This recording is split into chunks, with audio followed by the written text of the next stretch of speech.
Svakog utorka i petka na Zagrebačkom glavnom željezničkom kolodvoru volonteri udruge Savao dijele humanitarne pakete i razgovaraju s onima koji jedini dom imaju na zagrebačkim ulicama. Ovo predbožićno vrijeme družili su se s njima u svečanijoj atmosferi.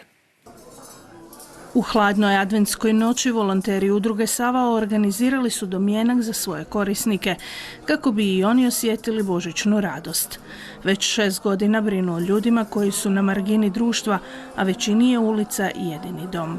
To je fešta, to je baš lijepo i evo to je nešto što smo im ponudili da promijene ritam svoga života, jer mnogi od njih su i na ulici, to znate, svakako žive. Evo danas im nudimo nešto drugačije za njih same. Mi smo pokušali nekako da ih približimo ovom svijetu u kojem svi mi drugi to nešto imamo u poduzećima ili kako već, pa da se osjete i oni prihvaćeno i od nas samih tu i od društva. Dok im svakog tjedna izlaze u susret na ulicu sa sendvičem u ruci, neizmjerno su zahvalni na onome što i sami primaju od njih.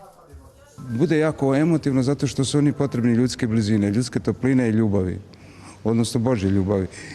I onda mi to pokušamo, trudimo se nadomjestiti, ispunjavamo s nekim druženjem. Sve što imamo u našim srcima, kad osjetimo toplinu ljudskosti, dobrote, humanizma i renesanse, da njih nema, oni su nam sve. Jako prijatni ljudi, volimo pričati, tako družiti se, tako da mi to dosta znači, više mi ohrabrenje, dobra riječ, puno znači. Puno ljudi, puno ljubavi je tu iskazano, svih njih, dobrih ljudi.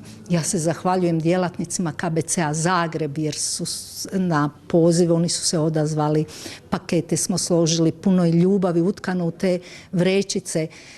Zapravo baš na njima lijepo piše, na krilima dobrog.